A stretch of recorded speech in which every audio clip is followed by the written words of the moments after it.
Issue of debentures as collateral security, ये हमारा last topic है। इशू ऑफ डिबेंचर्स का बहुत सिंपल टॉपिक है। डिबेंचर्स इशू करना कोलेटरल सिक्योरिटी के तौर पर। देखिए, ये कंपनी है यहाँ पर, और यहाँ पर आ गया आपका बैंक। ठीक है, कंपनी को लोन चाहिए बैंक से। ठीक है, कंपनी को क्या चाहिए? लोन चाहिए बैंक से। ठीक है, ये बैंक ने कंपनी को लोन दिया। अब ज़रा आप ध्यान से सुनिएगा, कोई भी बैंक बिना सिक्योरिटी के लोन नहीं देता। बिना सिक्योरिटी के लोन नहीं देता कोई भी बैंक। क्लियर है बात? अगर ये बैंक कंपनी जो है, ये मान लीजिए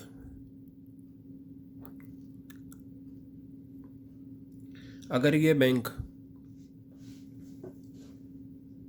ये बैंक लोन देता है कंपनी को, तो कंपनी जो लोन लेगी वो उसके बदले कुछ ना कुछ सिक्योरिटी के तौर पर रखवाएगी। अगर आप बैंक से लोन लेते हैं, ठीक है, तो आपको कुछ ना कुछ गिरवी रखवाना पड़ता है। क्या करना पड़ता है? आपको कुछ ना कुछ गिरवी रखवाना पड़ता है। क्लियर हो गई बात ये? तो अब आप यहाँ पर देखिएगा, इस कंपनी को मान लीजिए 1 करोड़ रुपए का लोन चाहिए, तो ये कंपनी क्या करेगी? गिरवी रखवाएगी। क्या गिरवी रखवाते हैं? यूजुअली असेट्स गिरवी रखवाई जाती है, जिसे हम मॉर्गेज बोलते हैं। क्या बोलते हैं? मॉर्गेज।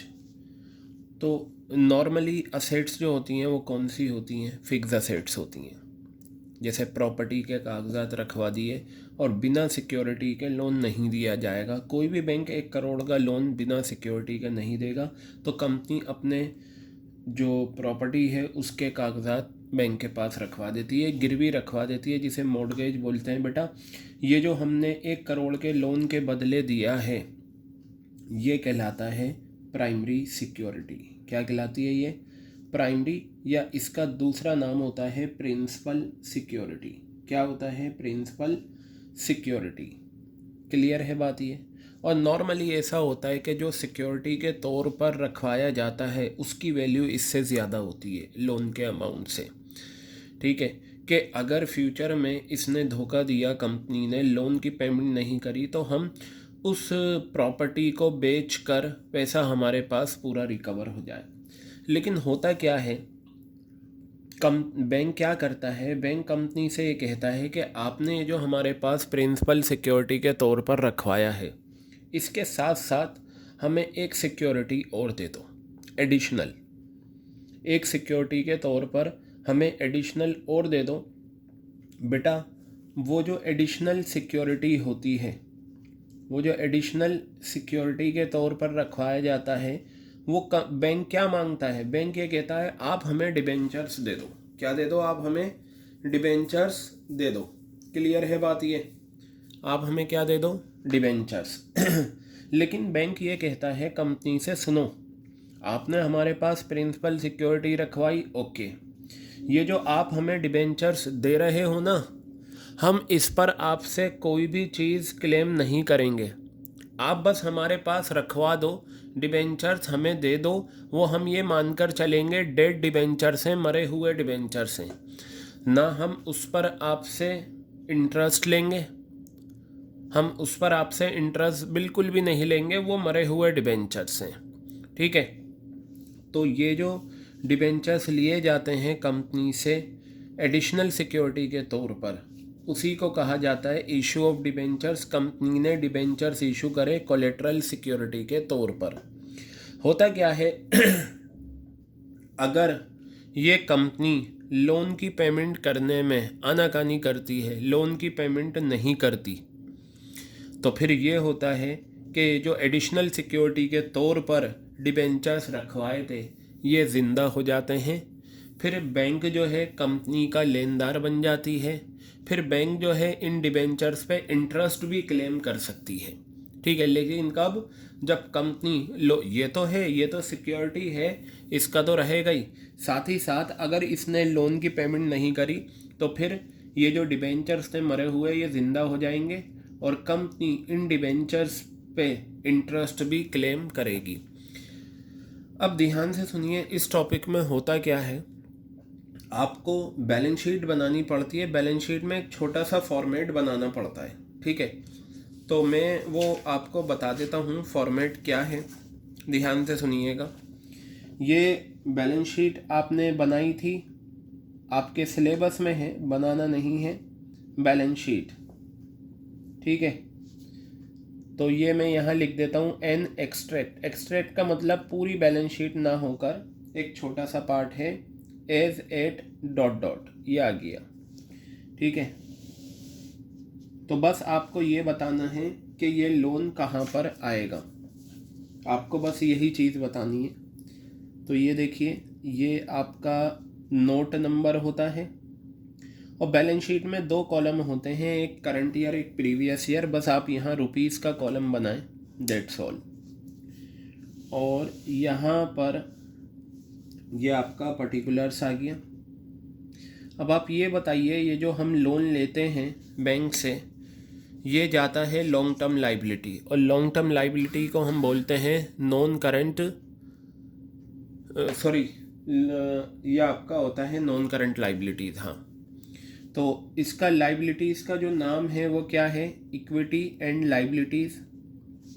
इक्विटी एंड लाइबिलिटीज़, ये आपकी लाइबिलिटीज़ का नाम है, ये आ गया, ठीक है। और इसमें आप लेंगे यहाँ पर नॉन करंट लाइबिलिटीज़। क्या लेंगे आप यहाँ पर, नॉन करंट लाइबिलिटीज़, ये आपका आ गया। बेटा नॉन करंट लाइबिलिटीज़ में आपका जो आता है वो, देखिए लाइबिलिटीज़ की 4 हेडिंग्स हैं। एक है शेयर होल्डर फंड्स, एक है एप्लीकेशन मनी पेंडिंग अलॉटमेंट, वो सिलेबस में नहीं है। तीसरे नंबर पर आती है नॉन करंट लाइबिलिटीज़, चौथे नंबर पर आती है करंट लाइबिलिटीज़। तो ये जो नॉन करंट लाइबिलिटीज़ आती है, इसके अंदर आता है लॉन्ग टर्म बोरोइंग्स। क्या आता है, लॉन्ग टर्म बोरोइंग्स। और बेटा ये जो लॉन्ग टर्म बोरोइंग्स आया है, इसके आगे आप लिखेंगे नोट नंबर 1। क्या लिखेंगे आप इसके आगे, नोट नंबर 1। आपको यही फॉलो करना है। फिर नीचे आप नोट्स टू अकाउंट बनाएंगे। क्या बनाएंगे, नोट्स टू अकाउंट्स। चलिए लीजिए, ये नोट्स टू अकाउंट किसका है, नोट नंबर 1 है। 1 के सामने क्या है, लॉन्ग टर्म बोरोइंग्स। आप यहाँ लिखेंगे long term borrowings, long term borrowings, ये आ गया। नोट नंबर 1 के सामने मैंने लिखा लॉन्ग टर्म बोरोइंग्स, ये आ गया। अब इसमें लिखने का जो तरीका है वो ये है, आप लिखेंगे यहाँ लोन फ्रॉम बैंक। जिस बैंक से भी आपने लोन लिया है वो ये आ गया, ठीक है। जिस बैंक से भी लोन लिया ये आ गया। और यहाँ पर आप लिखेंगे secured by issue of, secured by issue of dot dot dot dot debentures, dot dot dot dot debentures, percentage debentures of ₹100 each, अगर फेस वैल्यू 100 रुपये है, as collateral security, collateral security, ठीक है। ये आपका फॉर्मेट है। यहाँ से जो ये आंसर आएगा वो यहाँ लिख दिया जाएगा, लेकिन नोट्स टू अकाउंट आपको बनाना ज़रूरी है। क्लियर है। अब चलिए एक काम करते हैं, मैं आपको यहाँ पर एक क्वेश्चन कराता हूँ। उस क्वेश्चन से आप ये बहुत आसानी से समझ लेंगे कि हमें करना क्या है। तो आपके सामने जो क्वेश्चन है वो ये रहा, इलस्ट्रेशन नंबर 29.26। इलस्ट्रेशन नंबर 20 बताया, Hayat limited took loan of ₹8 lakh. Hayat limited ने 8 लाख रुपए का लोन लिया स्टेट बैंक ऑफ इंडिया से। हयात लिमिटेड ने लोन लिया 8 लाख रुपए का स्टेट बैंक ऑफ इंडिया से, और इसके बदले 10,000 9% डिबेंचर्स इशू करे 100 रुपये का एक कोलेटरल सिक्योरिटी के तौर पर। अब मैं आपको एक बात बता दूं, जितने अमाउंट का आप लोन लेते हो या तो उससे ज़्यादा के डिबेंचर्स आपको देने पड़ते हैं एडिशनल सिक्योरिटी के तौर पर, या उसके बराबर देने पड़ते हैं। ठीक है, तो 10,000 डिबेंचर्स हैं, 100 रुपये का एक होगा तो 10 लाख हो गए। 8 लाख का लोन लिया है हयात लिमिटेड ने, लेकिन डिबेंचर्स कितने के दिए? 10 लाख रुपए के डिबेंचर्स दिए। तो बताया how will issue of debentures be shown in balance sheet. Balance sheet में कैसे शो करेंगे? When journal entry is not passed, when journal entry is passed. देखिए बेटा, आपको मैं बताऊं, कोलेटरल सिक्योरिटी में दो तरह से ट्रीटमेंट आता है। एक तो वो जहाँ पर हमें जर्नल एंट्री पास करनी होती है और फिर बैलेंस शीट बनानी है, एक वो जहाँ पर जर्नल एंट्री पास नहीं करनी। तो ये जो मैंने आपको बताया है ये दोनों में काम आता है, बस जहाँ जर्नल एंट्री करनी होती है यहाँ थोड़ा सा चेंज आता है, वो भी मैं बता दूंगा। तो चलिए, सबसे पहले मैं यहाँ पर आपको इलस्ट्रेशन नंबर 20 है, ये रहा आपका इलस्ट्रेशन नंबर 20, ये आ गया। और यहाँ पर डेट है पेज नंबर 9.26। बेटा, लोन का अमाउंट है 8 लाख रुपए का। जर्नल एंट्री तो इसमें पास होगी नहीं, ठीक है। तो मैं यहाँ हेडिंग देता हूँ, जो हमारा फर्स्ट पार्ट है, when journal entry is not passed, जब हम जर्नल एंट्री पास नहीं करते। When journal entry is not passed, जब जर्नल एंट्री पास नहीं की जाती। तो चलिए इसे करते हैं। आप बैलेंस शीट बनाइए, यही सेम फॉर्मेट बनेगा, ये फॉर्मेट आप बनाएंगे। तो मैं यहाँ लिखता हूँ बैलेंस शीट, डेट आपको गिवन नहीं है तो बस आप लिखिए बैलेंस शीट और यहाँ लिखिए एज एट ... क्लियर है? ये आपका कॉलम आ गया पर्टिकुलर्स का, ये आ गया आपका नोट नंबर और ये आ गया रुपीस का कॉलम। ये आपका ये आ गया नोट नंबर और ये आ गया यहाँ पर।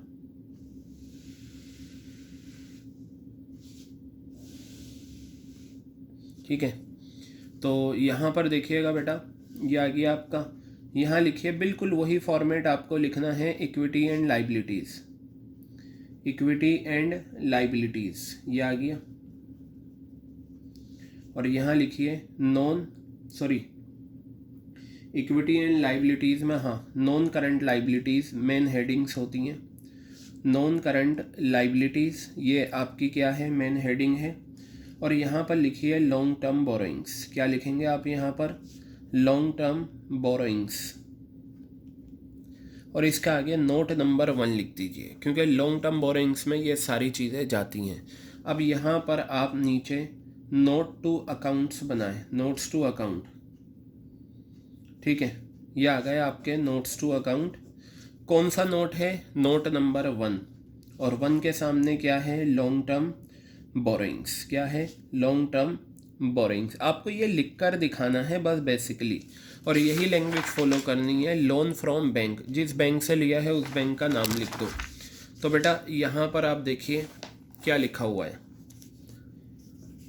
आपने लोन लिया है 8 लाख रुपए का स्टेट बैंक ऑफ इंडिया से, तो बस यही 8 लाख रुपए का आपको दिखाना है। तो मैं यहाँ लिखूँगा loan from state bank of India, loan from state bank of India. State bank of India से हमने क्या लिया? लोन लिया, और लोन का अमाउंट आपको 8 लाख रुपए दे रखा है। बस यहाँ नीचे आप लिखेंगे वही लैंग्वेज बिल्कुल, सिक्योर्ड बाय इशू ऑफ। तो आप यहाँ लिखिए सिक्योर्ड बाय इशू ऑफ कितने डिबेंचर्स हमने इशू करे हैं? 10,000 9% डिबेंचर 100 रुपये का एक। Secured by issue of 10,000 9% debentures, secured by issue of 10,000 9% debentures of ₹100 each, issued as collateral security, as collateral security. Collateral security के तौर पर हमने क्या करा, ये इशू करा। क्लियर हो गई बात ये। तो बेटा ये आपका क्वेश्चन हो गया। कब? जब जर्नल एंट्री पास नहीं की जाती। और दूसरा, जब जर्नल एंट्री पास की जाती है, यही चीज़ रहेगी, बस थोड़ा सा चेंज आएगा, वो आप देखिएगा। When journal entry is passed, when journal entry is passed, जब हम जर्नल एंट्री पास करते हैं। ठीक है, तो चलिए जर्नल एंट्री पास करके देखते हैं क्या आता है। बेटा जर्नल एंट्री जो आती है ना, इसमें वो आती है डिबेंचर्स इशू करने की। क्या आती है? जर्नल एंट्री आती है, वो आती है डिबेंचर्स इशू करने की। अब आप मुझे ये बताओ, जब कंपनी डिबेंचर्स देती है एडिशनल सिक्योरिटी के तौर पर, तो डिबेंचर्स देगी, डिबेंचर्स हमारी लाइबिलिटी बनते हैं 2% डिबेंचर्स, ये तो हमारा क्रेडिट हो जाएगा। क्लियर है? और दूसरी बात मेरी ध्यान से सुनिए, कंपनी ने जो डिबेंचर्स दिए हैं एडिशनल सिक्योरिटी के तौर पर, उसके बदले बैंक से कैश नहीं लिया या कैश में इशू नहीं करे, ये तो लोन का अमाउंट है जो लिया है। जो डिबेंचर्स कोलेटरल सिक्योरिटी के तौर पर दिए हैं, उसके बदले बैंक से क्या कैश नहीं लिया, वरना मैं यहाँ लिख देता bank account debit to debentures अगर मेरे पास पैसा आता। या बैंक से हमने असेट्स नहीं ली डिबेंचर्स के बदले, मैं लिख देता sundry assets account debit to debentures. तो बेटा अब सवाल ये है यहाँ पर हम क्या लिखें। तो जब कुछ नहीं पता तो हम यहाँ लिखेंगे डिबेंचर्स सस्पेंस अकाउंट। क्या लिखेंगे? Debentures suspense account debit. ये आ गया। अब मेरी एक बात याद रखना आप सभी, ये जर्नल एंट्री पास होती है कोलेटरल सिक्योरिटी में। अगर कोई आपसे पूछे कि कोलेटरल सिक्योरिटी की क्या जर्नल एंट्री है, तो आप कहना debenture suspense account debit to debentures account. Narration इसकी होती है बीइंग इशू ऑफ, हमने इशू करा dot dot dot dot percentage debentures, being issue of dot dot dot dot debentures of rupees 100 each है as collateral security, as collateral security। ठीक है, for a loan taken from bank, जिस bank से भी हमने लिया है। तो बेटा आप याद रखना, ये एंट्री आपको पास करनी होती है कब? जब कोलेटरल सिक्योरिटी के तौर पर आप डिबेंचर्स इशू करते हैं। क्या कहा मैंने? जब कोलेटरल सिक्योरिटी के तौर पर आप डिबेंचर्स इशू करेंगे तो ये जर्नल एंट्री आपको पास करनी पड़ेगी। समझ में आ गई बात ये? तो चलिए अब मैं यहाँ पर इस क्वेश्चन की जर्नल एंट्री करता हूँ, और फिर जब जर्नल एंट्री पास की जाती है तो बैलेंस शीट में दिखाते किस तरीके से हैं ये मैं आपको बताता हूँ। तो बेटा चलिए अब इस क्वेश्चन में आते हैं। तो हम सबसे पहले ये जर्नल एंट्री पास करके दिखाते हैं। Debentures suspense account debit, debentures suspense account debit to, question में डिबेंचर्स की परसेंटेज है 9% डिबेंचर्स। कितनी है percentage? 9% debentures. Debenture suspense account debit to 9% debentures account. बताइए क्लियर है बात ये? अब आप यहाँ पर कितने डिबेंचर्स हैं आपके बता रखा है 10,000 और 100 रुपये का एक है। तो आप यहाँ लिखिए 10,000 डिबेंचर्स हैं, 100 रुपये का एक है, तो ये आपके 10 लाख रुपए आ गए। और ये बेटा यहाँ पर 10 लाख रुपए आ गया। नरेशन आप किस तरीके से लिखेंगे? बीइंग, बिल्कुल यही, being issue of dotted debentures कितने हैं? 10,000, being issue of 10,000 9% debentures, being issue of 10,000 9% debentures of rupees 100 each as collateral security, as collateral security for a loan taken from SBI, for a loan taken from SBI। लीजिए, ये हमारी journal entry पास हो गई। अब हमें balance sheet में करके दिखाना भी है, तो ये हमारा पेज कंप्लीट हो गया। मैं यहाँ पर बैलेंस शीट बना देता हूँ इसकी। ये लीजिए balance sheet. As at 31 as at dot dot dot dot, date given नहीं है, तो ये आपका आ गया पर्टिकुलर्स। ये आपका नोट नंबर, ये आपका रुपीज़ आ गया। ठीक है, यहाँ पर आप लीजिए equity and liabilities, equity and liabilities, ये आ गया। और यहाँ लिखेंगे बेटा नॉन करंट लाइबिलिटीज़। क्या लिखेंगे? नॉन करंट लाइबिलिटीज़, ये आ गया। और यहाँ लिखेंगे लॉन्ग टर्म बोरोइंग्स। क्या लिखेंगे? Long term borrowings. ये नोट नंबर 1 आ गया। अब यहाँ आप लिखिए नोट टू अकाउंट्स, यानी कि हमें नोट बनाना है। ये वर्किंग नोट्स होते हैं बेसिकली। कौन सा नोट है हमारा? 1, और इसका नाम है लॉन्ग टर्म बोरोइंग्स। क्या है इसका नाम? लॉन्ग टर्म बोरोइंग्स, ये आ गया। करने का तरीका वही है, बस थोड़ा सा चेंज आएगा आपका इसमें जो हम करते हैं करने के तरीके में। देखिए आप यहाँ पर ये देखिए, बिल्कुल यही जब जर्नल एंट्री पास होती है तो किस तरीके से, पहला तरीका तो यही है कि आप इस तरीके से दिखाइए लोन फ्रॉम बैंक जो आपने लिया है, बिल्कुल इसी तरीके से, सिर्फ नाम लिखा जाएगा इसमें। ये आपका आ गया loan from SBI, loan from state bank of India, loan from state bank of India. कितना लोन था? 8 लाख रुपए का था बेटा, ये आ गया 8 लाख रुपए का आपका लोन।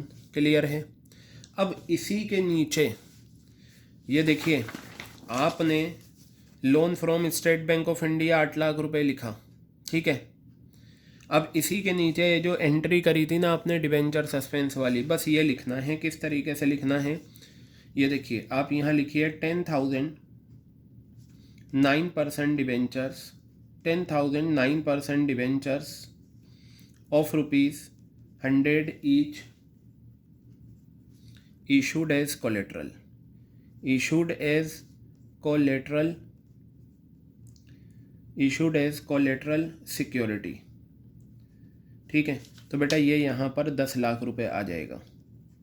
कैसे आया 10 लाख? 10,000 × 100, ये आपने डिबेंचर्स दिखा दिया, यानी कि ये वाला पार्ट आपने यहाँ दिखा दिया। और हम करते क्या है मैं आपको बताऊँ, डिबेंचर सस्पेंस इसमें से माइनस कर देते हैं। डिबेंचर सस्पेंस अकाउंट कितना? 10 लाख रुपए। तो ये आंसर हमेशा 0 आ जाता है, तो आपका 8 लाख रुपए आ गया, और यही अमाउंट आपका क्या होगा यहाँ पर आ जाएगा 8 लाख रुपए, ये आ गया। बेटा ये तरीका होता है कब? जब जर्नल एंट्री पास की जाती है। हमेशा यही तरीका आपको फॉलो करना है, ऑलवेज़ यही तरीका आपका फॉलो होगा।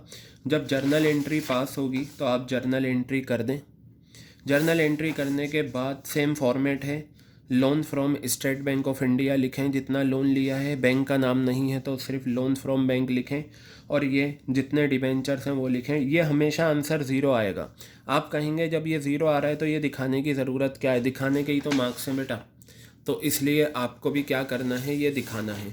और अगर जर्नल एंट्री पास नहीं करनी तो फिर ये सिंपल सा जो हमने ये करा था, ये बिना जर्नल एंट्री पास नहीं हुई, ये तो कॉमन है। जब जर्नल एंट्री पास होती है और नहीं होती तो ऊपर बैलेंस शीट तो सेम बनेगी। नोट्स टू अकाउंट भी लॉन्ग टर्म बोरिंग्स में ही आएगा। यहाँ loan from state bank of India करके हमने ये दिखा दिया। मतलब कहने का मतलब ये है कि सिर्फ जर्नल एंट्री का पार्ट आ जाता है यहाँ पर नोट्स टू अकाउंट में, बाकी सारा क्या है, सेम है। तो चलिए एक क्वेश्चन हम और देख लेते हैं इसका, फिर ये आपका हो जाएगा issue of debentures as collateral security वाला। ठीक है। तो यहाँ पर अगर मैं देखूँ मुझे मिल जाए कोई क्वेश्चन कोलेटरल सिक्योरिटी का, देखिए वही क्वेश्चन दे रखा है जो हम कर चुके हैं। अब मैं आपको यहाँ पर एक चीज़ दिखाता हूँ, ये देखिए ये क्वेश्चन आप होमवर्क में कर लेना। क्वेश्चन नंबर 15 क्या है ये question? X limited secured a loan of ₹8 lakh. X limited ने 8 लाख रुपए का लोन लिया। कहाँ से लिया? बैंक ऑफ बड़ौदा से। एक्स लिमिटेड ने 8 लाख रुपए का लोन लिया बैंक ऑफ बड़ौदा से, और बदले में क्या इशू करा? 10,000 डिबेंचर्स इशू करे हैं 9%, वो भी 100 रुपये का एक है कोलेट्रल सिक्योरिटी के तौर पर। 8 लाख का लोन लिया और 10,000 डिबेंचर 100 रुपये का एक, यानी कि 10 लाख के डिबेंचर्स इशू करे। आगे बताया how will you show the issue of such debentures in balance sheet. Balance sheet में आप ये किस तरीके से शो करेंगे, मैं आपको बता दूं। यहाँ ये मेंशन नहीं है कि जर्नल एंट्री पास करके करना है या बिना जर्नल एंट्री के। तो अगर कोलेटरल सिक्योरिटी का क्वेश्चन आए और उसमें कुछ ना लिखा हो तो हमेशा आप जर्नल एंट्री करके करेंगे, यानी कि ये वाला तरीका आपको करना है। क्या करना है आपको? ये वाला तरीका करके दिखाना है। हालांकि इन्होंने दोनों तरीके करके दिखाएं, आपको एक ही करना है। तो आप यहाँ पर क्या करना, आप यहाँ पर जर्नल एंट्री वाला तरीका फॉलो करना। क्लियर हो गई बात? तो ये सॉल्यूशन भी दे रखा है इस पॉइंट 63 पर एक क्वेश्चन। तो ये क्वेश्चन आपका होमवर्क में आ जाएगा, बहुत सिंपल है। आप जर्नल एंट्री पास कर देना और ये जो मैंने कराया है क्वेश्चन बिल्कुल इसी तरीके से होगा, बस बैंक का नाम अलग आएगा और फिगर्स अलग आएंगी। यहाँ देखिए क्वेश्चन नंबर 16 क्या है। अब ये बताया था CBSE सैम्पल पेपर में आया था ये 2017 में ये क्वेश्चन, और क्वेश्चन क्या था? Explain with an imaginary example. एक इमेजिनरी एग्जाम्पल ले लो। How issue of debentures as collateral security is shown in balance sheet of a company when it is recorded in the books of account. एक imaginary example, बस आप ये line याद कर लो, ये एग्जाम्पल पूरा ले लेना कोई सभी। अगर इस तरीके का क्वेश्चन आ जाए कि एक इमेजिनरी एग्जाम्पल लेकर आप बताओ कोलेट्रल सिक्योरिटी को बैलेंस शीट में कैसे लेंगे, तो आप इमेजिनरी एग्जाम्पल ये ले लेना। सिंपल है, लोन ले लो कोई सा भी अमाउंट, बस क्या करना, डिबेंचर्स उससे ऊपर रखना। अगर आप 5 लाख का लोन ले रहे हो तो 6 लाख के डिबेंचर्स इशू कर देना। इसी तरीके से एक्स की जगह ए ले लेना, मोहन ले लेना, कुछ भी। ये लैंग्वेज बस याद कर लेना इमेजिनरी के एक्स लिमिटेड ने लोन ऑब्टेन करा 8,000 रुपये का स्टेट बैंक ऑफ इंडिया या जो बैंक आपको अच्छा लगे, और इशू करे डिबेंचर कोलेट्रल सिक्योरिटी के तौर पर। बस एक ही लाइन तो आपको याद रखनी है और इसी को लेकर आप ये सॉल्यूशन दिखा देना, तो आपका ये इमेजिनरी वाला पार्ट हो गया। क्लियर हो गई बात? ये आपका इमेजिनरी वाला क्वेश्चन हो जाएगा। इस तरीके का क्वेश्चन भी एग्ज़ाम में आया है। तो बेटा ये इस तरीके से हम करते हैं क्या, issue of debentures as collateral security के क्वेश्चन। बहुत सिंपल होता है ये कोलेट्रल सिक्योरिटी वाला पार्ट, ठीक है, और एग्ज़ाम में आ जाता है ये। तो ये हमारा फाइनली डन, ठीक है। तो इस तरीके से हमारा अकाउंटिंग फॉर डिबेंचर्स में जो इशू ऑफ डिबेंचर्स है वो बिल्कुल कंप्लीट हो चुका है, ठीक है। हमने वो बिल्कुल फाइनली कंप्लीट कर लिया है ये issue of debentures as collateral security के साथ। तो आज की क्लास में हमने ये फॉर्मेट करा था, ठीक है। फिर उसके बाद हमने ये क्वेश्चन लिया था। इस क्वेश्चन के साथ साथ जो हमने लिया था इस पेज पर ये मैंने ये सॉल्यूशन लिया था। तो पहला पेज तो ये आ गया, दूसरा पेज ये आ गया और ये तीसरा पेज हो गया आपका, ठीक है बेटा।